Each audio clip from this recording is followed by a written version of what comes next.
حضور علیہ الصلوۃ والسلام کے وصال کے فوراً بعد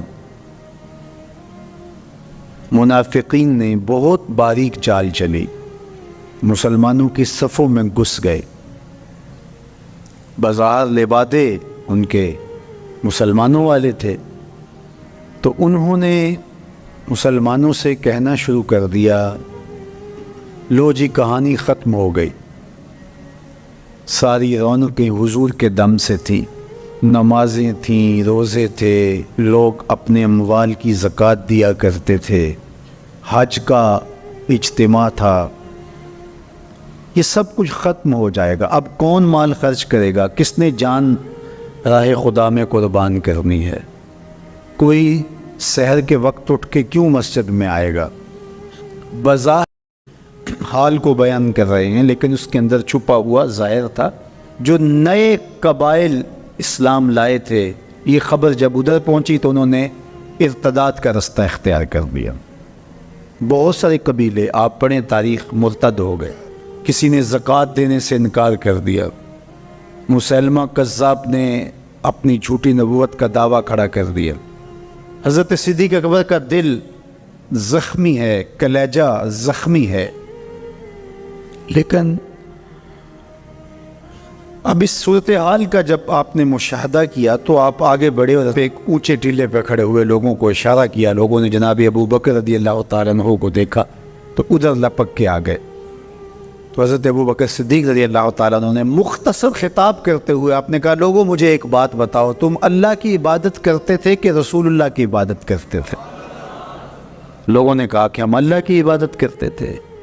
تو کہا کہ اگر تو تم رسول اللہ کی عبادت کرتے تھے تو حضور وصال کر گئے، اور اگر تم اللہ کی عبادت کرتے تھے تو وہ آج بھی حی ہے، لا یموت ہے، اسے موت ہے ہی نہیں۔ پھر کہا، جس دین کے لیے میرے اور آپ کے آقا و مولا نے اپنی ساری زندگی لگا دی، کیا حضور کے وصال کر جانے کے بعد تم اس دین کو چھوڑ دو گے؟ تو لوگوں نے کہا، کیوں چھوڑیں گے؟ تو کہا، پھر اٹھو اور دین کا جھنڈا لے کے پوری دنیا پہ چھا جاؤ۔ تو آپ نے لوگوں کو سنبھالا۔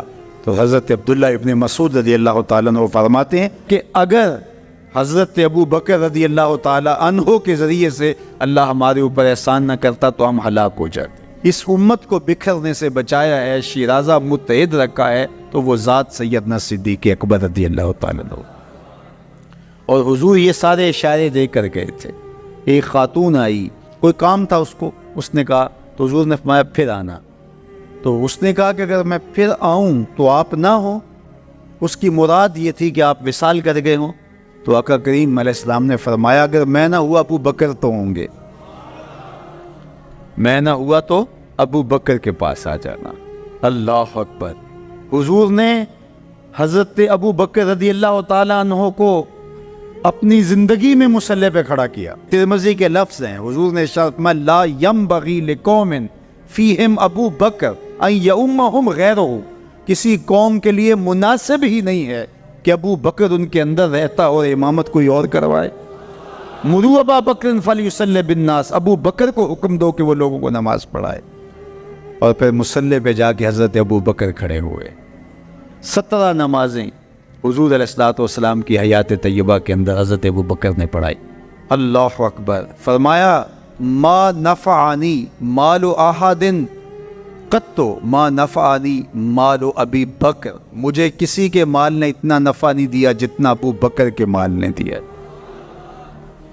اللہ کے علاوہ اگر میں کسی کو خلیل بناتا تو ابو بکر کو بناتا، لیکن اللہ میرا خلیل ہے، جنہیں سیدہ کہول اہل الجنہ کہا گیا، جنت کے بوڑھوں کے سردار بنائے گئے۔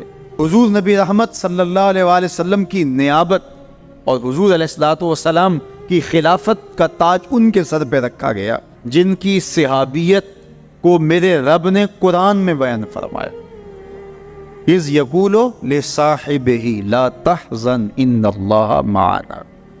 جب غار ثور میں حضور علیہ الصلوۃ والسلام سیدنا ابو بکر رضی اللہ تعالیٰ عنہ کی گود میں سر رکھ کے لیٹے ہوئے تھے، سانپ ایڑی پہ ڈنگ کے ڈنگ لگا رہا ہے اور آپ اپنی ٹانگ کو جنبش نہیں ہونے دیتے، آنکھوں کا ہلکا توڑ کے آنسو حضور کے رخسار پہ گرتے ہیں۔ اور آقا کریم بیدار ہوتے ہیں اور بیدار ہو کے پوچھتے ہیں مالا کا یا ابا بکر، ابو بکر کیا ہوا؟ ادب کے اس کرینے کو جناب سیدنا صدیق اکبر نہیں بھولتے، کہتے ہیں فدا کا امی و ابی یا رسول اللہ، لو دیکھ تو حضور میری ماں بھی آپ کے قدموں پہ قربان جائے، میرا باپ بھی آپ کی راہوں پہ نچھاور، میرا قبیلہ میرا خاندان آپ کے قدموں پہ قربان، مجھے سانپ نے ڈس لیا ہے۔ تو محبت کا یہ اسلوب اور الفت کا یہ طریق آپ کو یہاں ملے گا کہ انداز الفت نہیں چھوڑتے۔ تو سانپ کا کام تو ڈسنا ہے، چاہے وہ غار میں ڈسے یا اسلام آباد میں بیٹھ کے ڈنگ لگائے، وہ تو ڈستا رہے گا، لیکن ابو بکر حضور کی محبت کے ترانے پڑھتا رہے گا۔ سیدنا صدیق اکبر کی سب سے بڑی آرزو جب پوچھی گئی تو وہ یہی تھی کہ آنکھیں میری ہوں، چہرہ حضور کا ہو، نہ چہرہ ہٹے نہ آنکھیں تھکیں، دیکھتا رہوں اور دیکھتا رہوں۔ اس واقعہ کی حکایت قرآن نے بیان کی ہے۔ اذ یقول لصاحبہ، صحابی کا ٹائٹل قرآن نے حضرت سیدنا صدیق اکبر کے نام کیا ہے، اس لیے حضرت سیدنا صدیق اکبر کی صحابیت کا انکار کفر ہے۔ جو حضرت صدیق اکبر کو کافر کہتا ہے وہ خود کافر ہے، اس لیے کہ ان کا ایمان، ان کا اسلام اور ان کی صحابیت قرآن کی قطعی نص سے ثابت ہے اور ان لفظوں کے ساتھ ثابت ہے۔ اذ یقول لصاحبہ لا تحزن، کہا گھبرانے کی ضرورت نہیں، ان اللہ معنا، اللہ ہمارے ساتھ ہے، اللہ ہمارے ساتھ ہے۔ اور پھر کہا وَالثَّانِي اثْنَيْنِ إِذْ هُمَا فِي الْغَارِ، دو میں سے دوسرا، اللہ اکبر، اللہ نے دو میں سے دوسرا کہا ہے، یہ شان ہے سیدنا صدیق اکبر، جو ثانیہ اثنین ہیں غار میں۔ اللہ اکبر، یار کہتے ہیں حضور کا سایہ نہیں تھا، لیکن جناب ابو بکر سائے کی طرح حضور کے ساتھ، قبر کے بھی ساتھی، بدر کے بھی ساتھی، سفر کے بھی ساتھی، حضر کے بھی ساتھی۔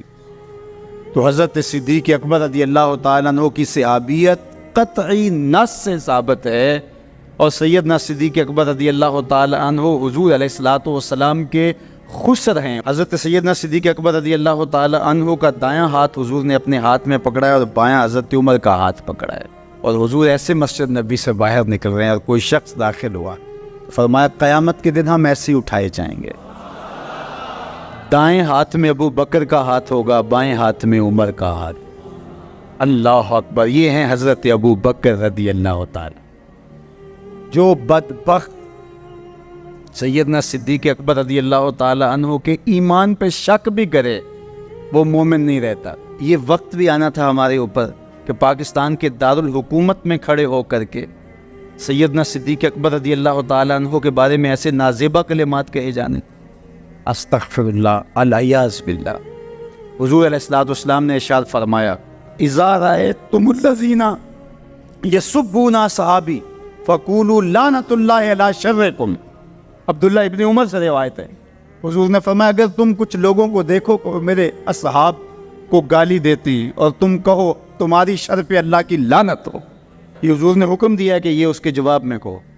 اور ایک حدیث کے لفظ ہیں، حضور علیہ السلام نے ارشاد فرمایا من سب اصحابی فعلیہ لعنت اللہ والملائکۃ والناس اجمعین، جو میرے اصحاب کو گالی دے اس پر اللہ کی بھی لعنت، فرشتوں کی بھی لعنت اور تمام مخلوقات کی بھی لعنت۔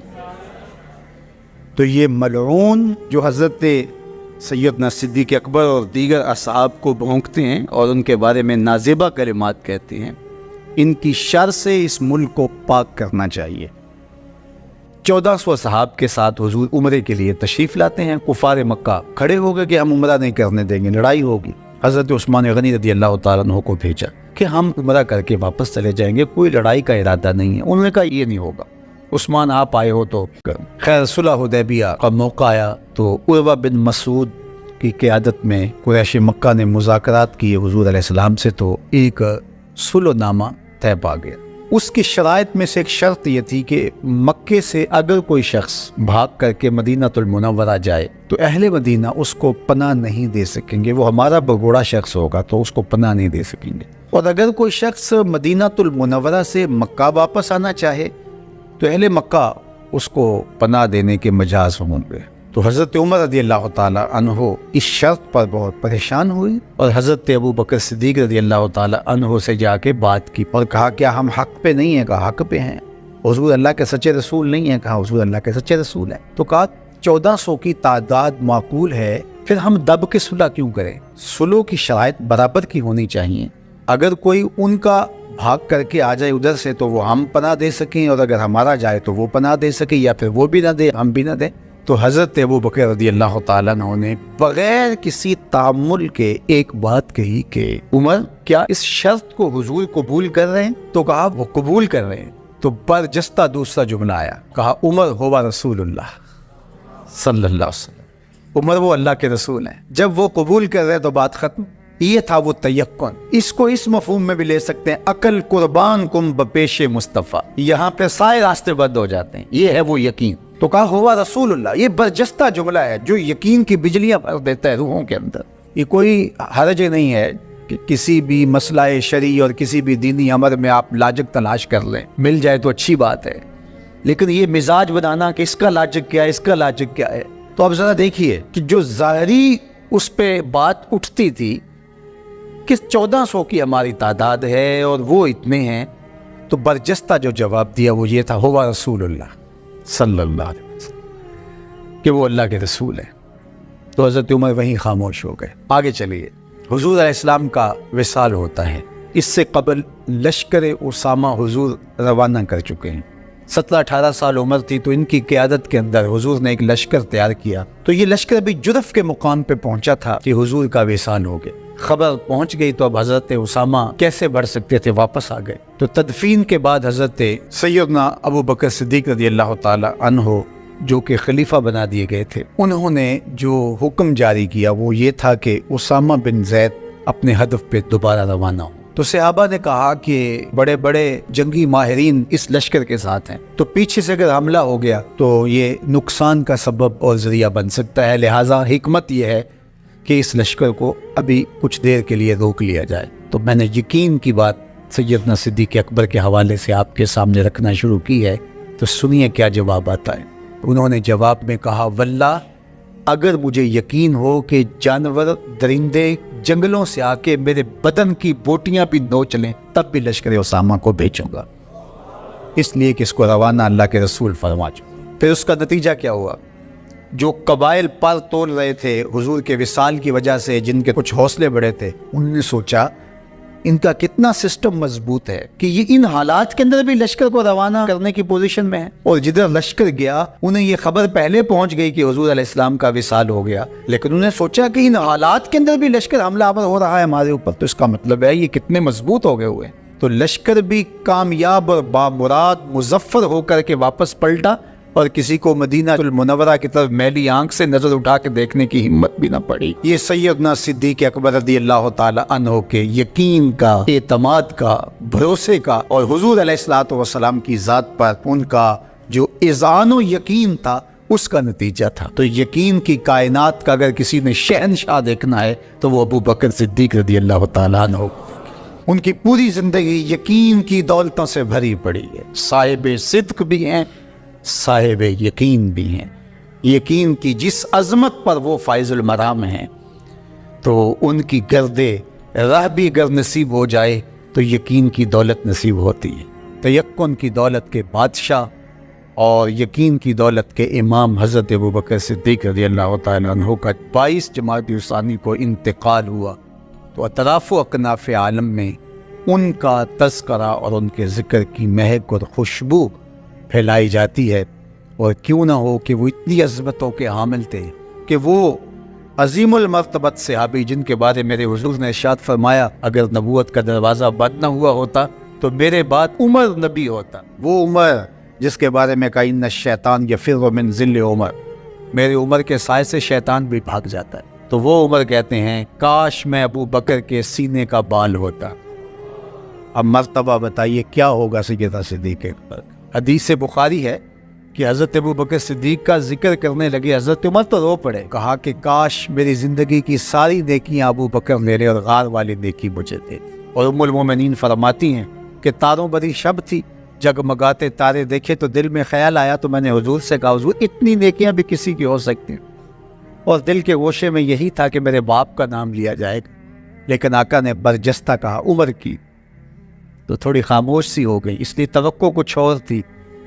تو آقا کریم نے فرمایا کہ عائشہ عمر کی عمر بھر کی نیکیاں اور ابو بکر کی ایک نیکی۔ آمن الناس بر مولائے ماں آن کلیم اول سینائے ماں ہستی او کشت ملت راچوں ابر ثانی اسنین و غار و بدر و قبر۔ کہتے ہیں حضور کا سایہ نہیں تھا، لیکن ابو بکر صدیق رضی اللہ تعالیٰ عنہ سائے کی طرح حضور کے ساتھ رہے۔ اللہ اکبر، سارے یار نبی دے سونے، نہیں کوئی اینا یاراں ورگا، نہ کوئی ہویا نہ کوئی ہوسی، اینا جان نثاراں ورگا، نہ اس دھرتی پیدا کیتا اینا یاراں ورگا، اعظم شان صدیق کی دسا کو یار ہزاراں ورگا۔ سیدنا صدیق اکبر نے بھی یہی وصیت کی تھی کہ میرا جنازہ پڑھ کے پھر حضور کے سامنے لے جانا اور سلام عرض کرنا۔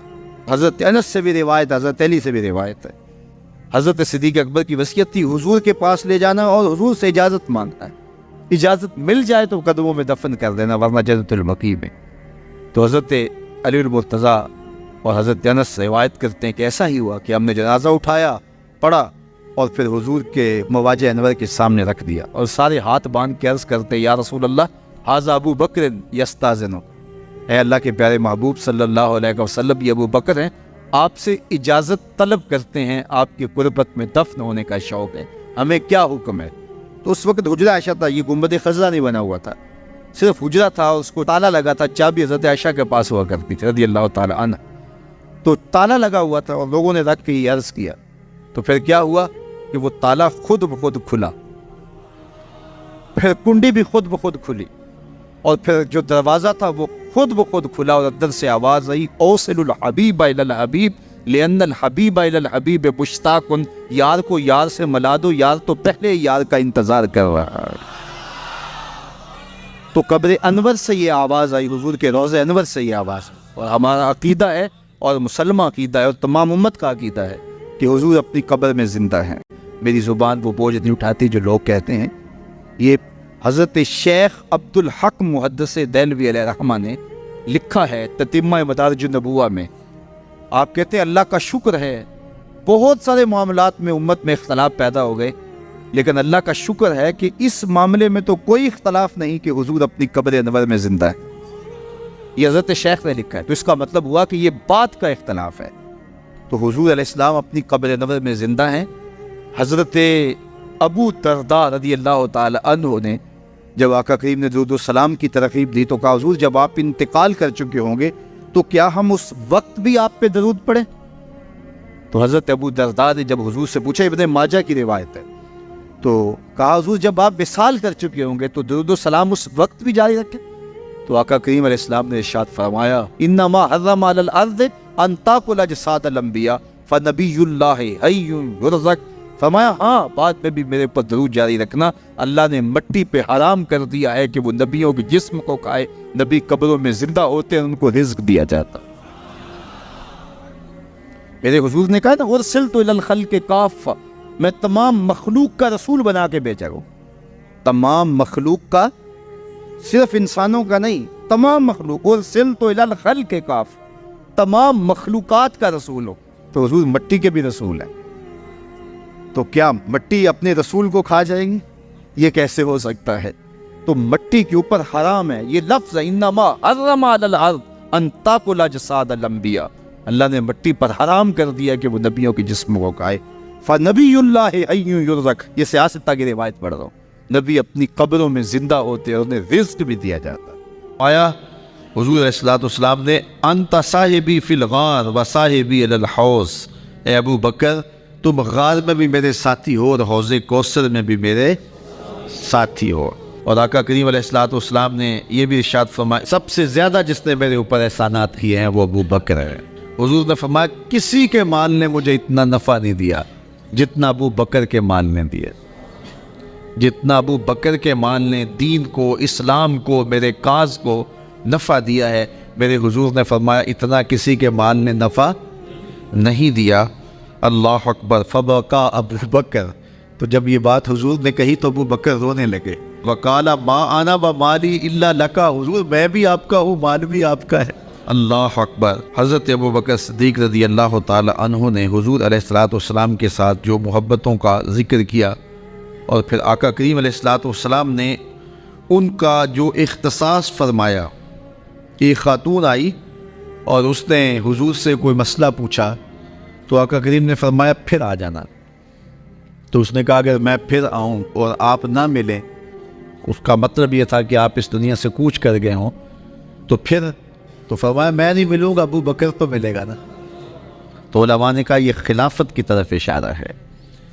حضرت ابو بکر صدیق رضی اللہ تعالیٰ عنہ سے بہت زیادہ حضور پیار کرتے تھے، اور آقا کریم علیہ الصلوۃ والسلام نے اپنی زندگی میں 3 دن ان کو مصلی پہ کھڑا کیا ایام مرض میں. پھر 17 نمازیں حضور کی موجودگی میں حضرت ابو بکر صدیق نے پڑھائی. پھر حضور کا وصال ہو گیا، اور یہ دردناک لمحے تھے حضور کے وصال کے. اللہ اکبر. صحابہ کے کلیجے جل گئے. حضرت عمر نے ہاتھ میں تلوار پکڑی اور ایسے کھڑے ہو گئے اور ایسے لہراتے تھے تلوار، اور کہتے تھے خبردار کسی نے کہا حضور کا انتقال ہو گیا میں گردن اتار دوں گا. کوئی وصال نہیں ہوا حضور کا. حضور تھوڑی دیر بعد اپنی حالت پہ آ جائیں گے. یہ سکتے کی کیفیت ہے. حضرت زید بن عبداللہ کے بیٹے نے جا کے کہا ابا جی حضور کا انتقال ہو گیا. تو انہوں نے باغ میں پانی دے رہے تھے، سب کام چھوڑ دیا، ہاتھ اٹھائے گا اللہم اذہب بصری حتی لا ارا بعد حبیبی محمد احدا. اے اللہ مجھے اندھا کر دے. آنکھوں کے دیے اس لیے روشن تھے کہ تیرے محبوب کو دیکھوں. جب حضور چلے گئے ہیں تو میں نے یہ چراغ کیا کر رہے ہیں، بجھا دے ان چراغوں کو. تو کیا کیفیت تھی. حضرت فاطمہ بول رہی ہیں صبت علی مصائب لو انہا صبت علی الایام سرنا لیالیا، میرے اوپر وہ مصیبتیں ٹوٹی ہیں اگر یہ دنوں پہ ٹوٹ پڑتی تو دن کالی راتیں بن جاتے. تو تھوڑی خبر تھی حضور کا وصال. اچھا جب یہ کیفیت تھی صحابہ کی اس نازک موقع پہ، چونکہ منافق اندر ہی ہوتے ہیں، تو منافقوں نے کھیل کھیلا. وہ صحابہ میں پھیل گئے اور کہنے لگے واہ واہ حضور کے دم سے رونقیں تھیں، مسجدیں آباد تھیں، سجدے تھے، قرآن کی تلاوت تھی. اب کس نے نماز پڑھنی ہے میاں، اب کس نے روزہ رکھنا ہے، اب کس نے زکوٰۃ دینی ہے، اب کس نے حج کرنا ہے، ختم کہانی ختم کہانی، یہ بات کرنی شروع کر دی. اب یہ بڑی نازک صورتحال. تو کیا حضرت ابو بکر کا کلیجہ نہیں جل رہا تھا؟ لیکن اس موقع پہ حضرت ابو بکر کھڑے ہوئے، اور پھر حضرت ابو بکر صدیق نے لوگوں سے مخاطب ہو کہا لوگوں مجھے ایک بات بتاؤ کہ تم اللہ کی عبادت کرتے تھے یا حضور کی کرتے تھے؟ لوگوں نے کہا کہ اللہ کی. تو کہا کہ کیا حضور کے وصال کے بعد تم اللہ کی عبادت چھوڑ دو گے؟ کہا نہیں.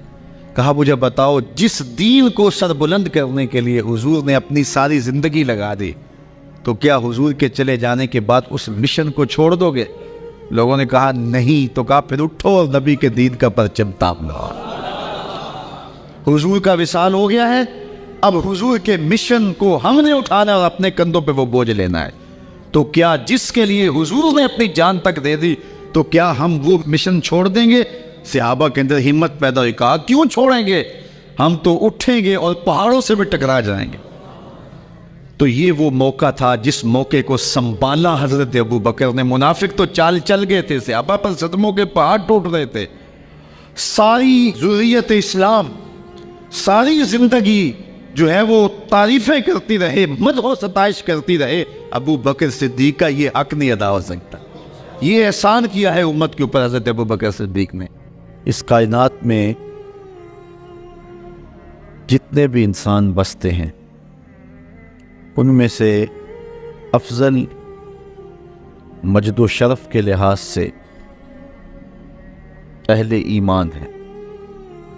کفار اخلاقی قدروں میں جتنے مرضی بلند کیوں نہ ہو، مال و دولت، شہرت، ثروت، جاہ و منصب، اقتدار، سب کچھ ان کے پاس ہو، لیکن ایک مسکین مومن کی شان تک نہیں پہنچ سکتے. اس لیے اس کائنات میں بسنے والے انسانوں میں سب سے افضل شخص مومن ہے. اہل ایمان میں سے فضل و شرف رکھنے والے علماء اور اولیاء ہیں۔ علماء و اولیاء میں سے اغیاث اور اقطاب فضل و شرف پاتے ہیں۔ اغیاث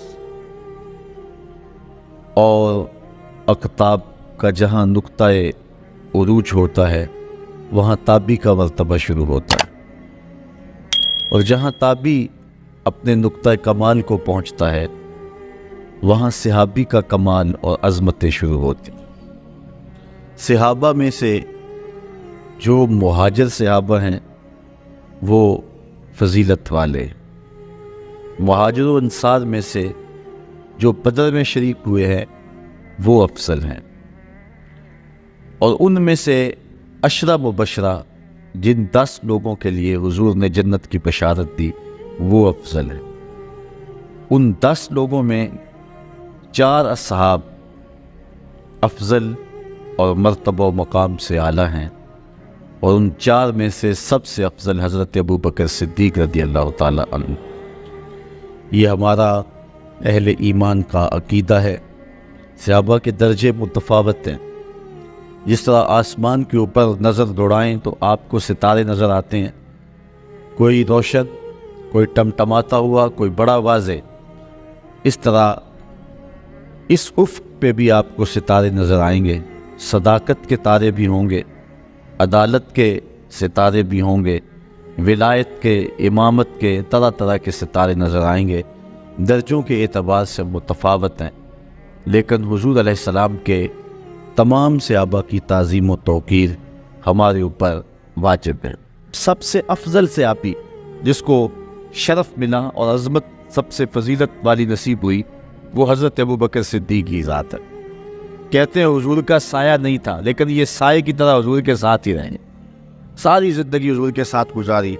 بدر کے بھی ساتھی ہیں، قبر کے بھی ساتھی ہیں، غار کے بھی ساتھی ہیں، اور حد ہو گئی مزار کے بھی ساتھی۔ جے شک ہووی تے چل مدینے آ ویخ لے جوڑ مزاراں دا بن یار نبی دیاں یاراں دا۔ حضور علیہ السلام نے ارشاد فرمایا، اپنی صحبت اور اپنے مال سے جس نے سب سے زیادہ میرے اوپر احسان مندی کی ہے اس شخص کا نام ابو بکر ہے۔ بلکہ حضور نے فرمایا کہ جس شخص نے بھی میرے اوپر کوئی احسان کیا ہے میں اس کے احسان کا بدلہ اس کو دے چکا ہوں، لیکن ایک ابو بکر ہے جس کے احسانات کا بدلہ کل قیامت کے دن اللہ ہی عطا فرمائے گا۔ یہ صرف حضرت ابو بکر صدیق کی ذات۔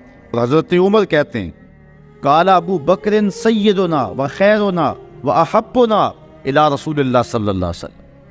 کہتے ہیں کہ ابو بکر کی کیا پوچھتے ہو، وہ ہم میں سے ہمارے سردار بھی تھے، ہم میں سے افضل بھی تھے، اور حضور سب سے زیادہ جس شخص سے پیار کرتے تھے اس شخص کا نام بھی ابو بکر ہی تھا۔